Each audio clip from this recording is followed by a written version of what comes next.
Israel pointedly strike कर रहा है, पिन पॉइंट स्ट्राइक कर रहा है, प्रिसाइज स्ट्राइक कर रहा है, एक्यूरेसी से स्ट्राइक कर रहा है, मिलिट्री लीडरशिप को हटा रहा है, न्यूक्लियर इंस्टॉलेशन को हटा रहा है, न्यूक्लियर साइंटिस्ट को मार पा रहा है। क्यों?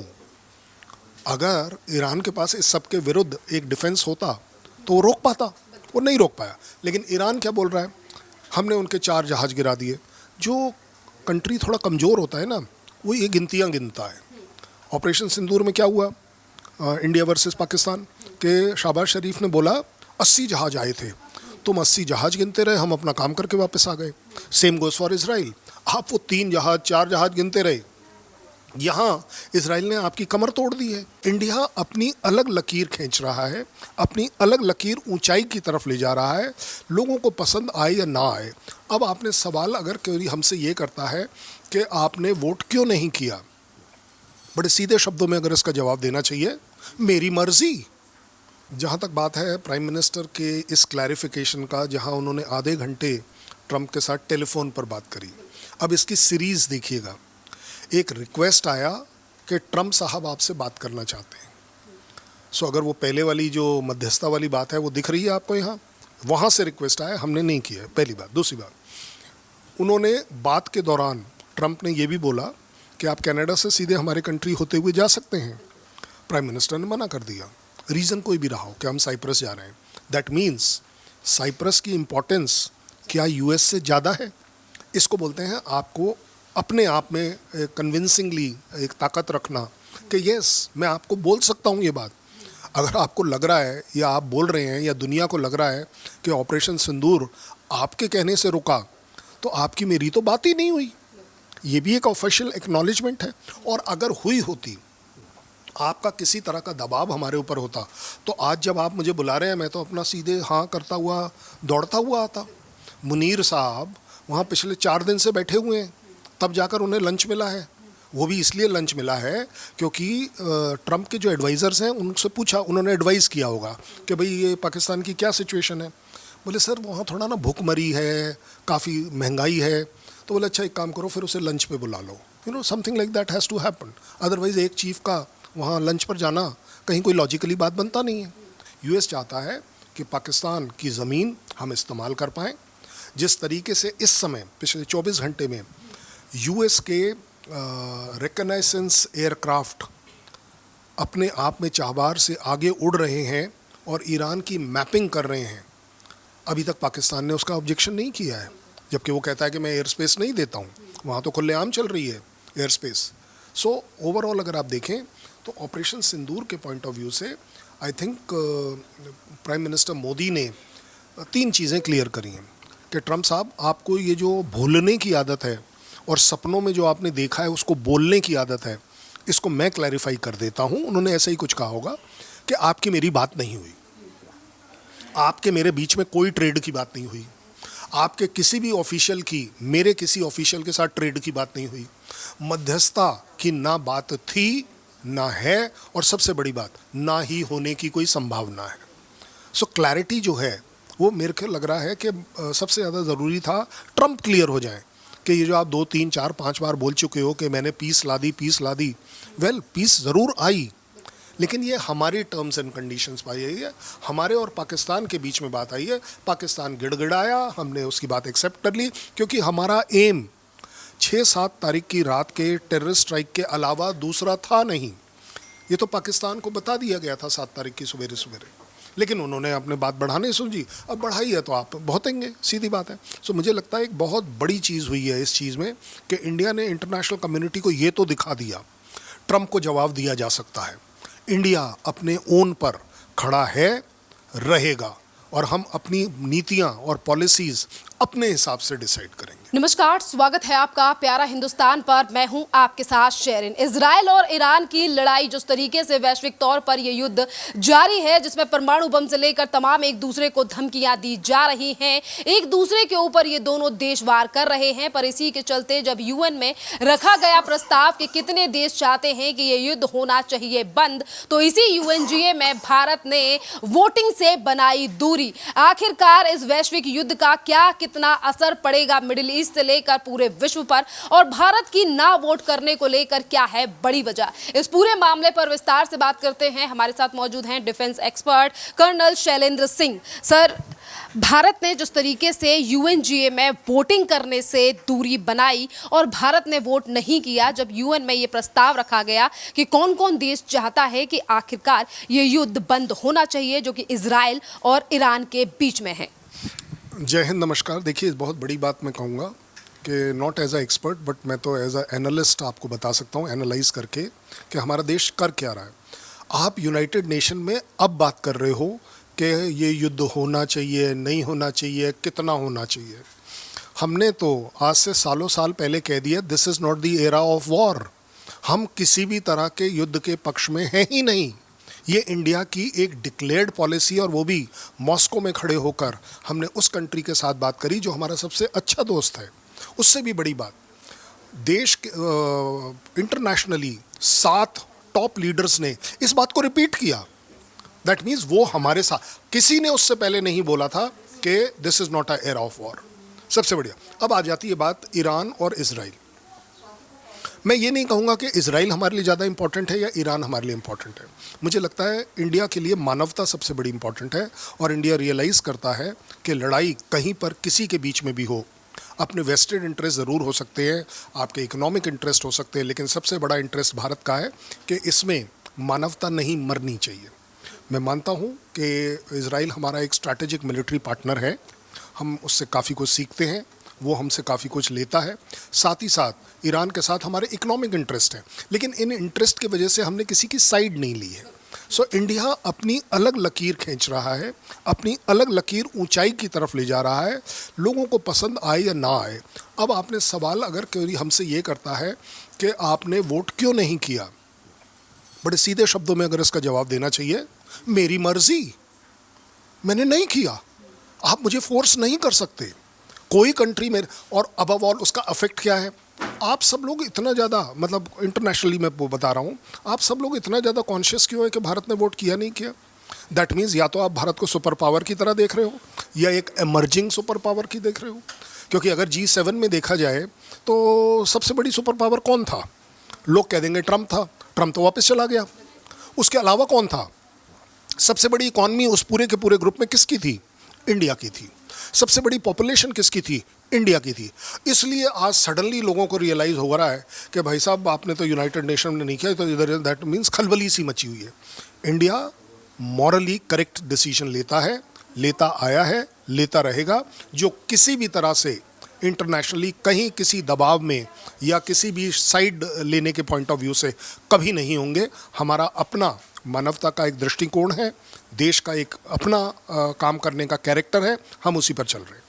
सर, इसी के साथ अगर सवाल उठ रहा है दोनों ही देशों की सैन्य शक्तियों को लेकर, तो अब ये वॉर को छिड़े हुए 1 हफ्ते से ज़्यादा का समय हो चुका है, तो ये जिस तरीके से लगातार लड़ाई बढ़ती हुई नज़र आ रही है, तो इसका मिडिल ईस्ट पर क्या प्रभाव पड़ेगा, और जिस तरीके से अमेरिका के द्वारा बयान दिए जा रहे हैं, इसको किस तरीके से देखेंगे मिडिल ईस्ट देश और हमारे देश पर? 3 चीज़ों में इसका इवैल्यूएशन करना चाहिए। एक है कि इजराइल और ईरान की आपसी ताकत क्या है।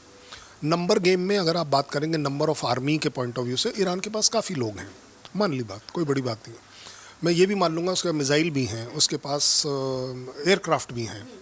लेकिन अगर उसी को टेक्नोलॉजिकल जंप जिसको बोलता हूँ मैं, अगर आप इसराइल की तरफ देखेंगे तो आप पाएंगे कि उनके पास स्टेट ऑफ आर्ट टेक्नोलॉजी है। अदरवाइज़ जो पिछले 4-5 दिन में नुकसान हो रहा है दोनों कंट्रीज़ के पॉइंट ऑफ व्यू से देखा जाए, इजराइल पॉइंटेडली स्ट्राइक कर रहा है, पिन पॉइंट स्ट्राइक कर रहा है, प्रिसाइज स्ट्राइक कर रहा है, एक्यूरेसी से स्ट्राइक कर रहा है, मिलिट्री लीडरशिप को हटा रहा है, न्यूक्लियर इंस्टॉलेशन को हटा रहा है, न्यूक्लियर साइंटिस्ट को मार पा रहा है। क्यों?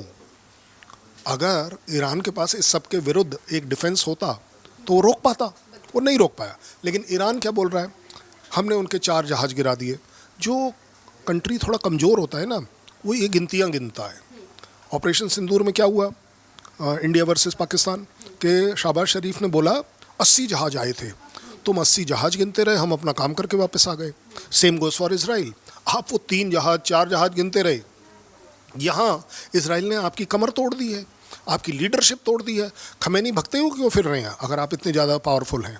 मैं ये नहीं कह रहा कि दोनों में से कौन ज़्यादा पावरफुल है, लेकिन जो इस तरह की स्ट्राइक्स को अगर आप इवेलुएट करें तो इसमें कोई शक नहीं है कि Israel is far far far more superior as far as Iran is concern. Iran आपके जो डैमेजेस कर भी रहा है तेल अवीव में जो हो रहा है वो बड़ी सीधी बात है।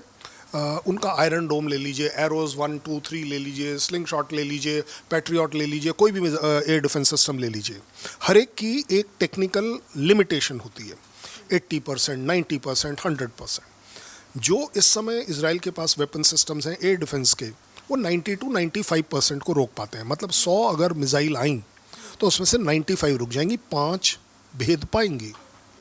तो जायज़ बात है वो 5, 10, 20, 25 अगर 500 मिसाइल वहाँ से आई हैं, ड्रोन आए हैं, तो जायज़ बात है उसमें से 25, 30, 40, 50 गिरेंगी, और जहाँ भी वो गिरेंगी डिस्ट्रक्शन ज़रूर होगा। इसमें कोई शर्माने वाली बात नहीं है, कोई ऐसे मिलिट्री डिबैकल नहीं हो गया कि वो मर गए टाइप। लेकिन इजराइल बहुत ज़्यादा सेंसिटिव है कि एक मिसाइल भी अगर गिरती है तो वह उसको बड़े सीरियस तौर पर लेता है, जिसको कि इस समय ईरान एक्सप्लॉइट कर रहा है। अब आ गई बात participation of US.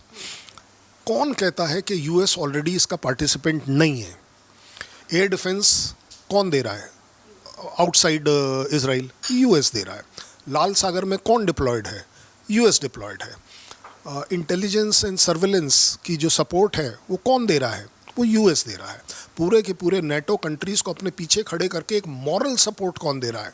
US they रहा है।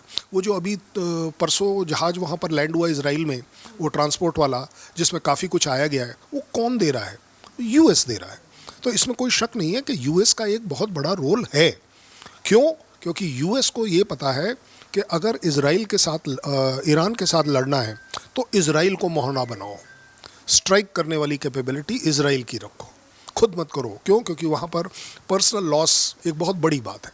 सो ओवरऑल देखें, इसमें कोई शक नहीं है कि yes, US is very much involve. अब आगे बात मिडिल ईस्ट में सिचुएशन क्या बन सकती है? सिर्फ इसराइल और ईरान के बीच में झगड़ा हो जाए?